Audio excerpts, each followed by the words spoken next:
এখানে বেশ খানিকটা হাঁসের মাংস নিয়ে নিয়েছি। আজকে আমি এই হাঁসের মাংসটাই রান্না করব। তো আমি আগে থেকে ধুয়ে ফ্রেশ করে রেখেছিলাম। এই মাংসগুলো রান্না করার জন্য প্রথমেই আমি একটা কড়াই নিয়ে নিলাম। এবার বেশ খানিকটা তেল দিয়ে দিলাম। এখন দিয়ে দিচ্ছি বেশ খানিকটা পেঁয়াজ কুচি। এখন দিচ্ছি 2 চা চামচ লবণ। এবার দিয়ে দিচ্ছি 4 টুকরো তেজপাতা, গোটা গরম মশলা। একটু ঝাল খাবো বলে দিয়ে দিচ্ছি 3-4টে শুকনো মরিচ। পেঁয়াজগুলো লাল লাল করে ভেজে নিচ্ছি। দিয়ে দিলাম 2 চা চামচ আদা রসুন বাটা। এবার অল্প পরিমাণের পানি দিয়ে দিলাম। হলুদের গুঁড়া 2 চা চামচ,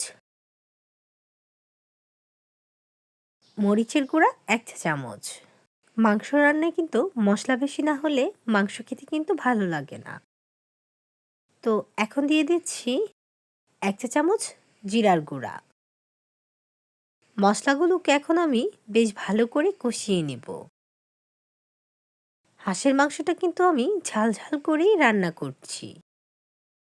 শীতের দিনে হাঁসের মাংসটা খেতে একটু বেশি ভালো লাগে। তো মশলাগুলো আমি বেশ ভালো করে কষিয়ে নিচ্ছি। হাঁসের মাংস খেতে কার কেমন লাগে কমেন্ট করে কিন্তু জানাবেন। কে কে পছন্দ করেন বা কে কে পছন্দ করেন না। মাংসটা অল্প অল্প করে পানি দিয়েই আমি রান্না করব। মশলাগুলো কষানো কিন্তু হয়ে গেছে, তেলটা ছেড়ে দিয়েছে। এবার আমি সবগুলো মাংস এই মশলার সাথেই কষিয়ে নেব।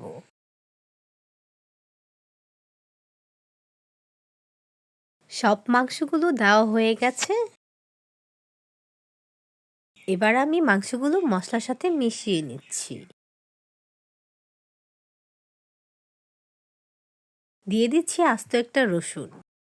আর এই রসুনটা খেতে আমার খুব ভালো লাগে। আবারও অল্প পরিমাণের পানি দিয়ে দিলাম। রসুন খেতে কিন্তু আমার খুব ভালো লাগে।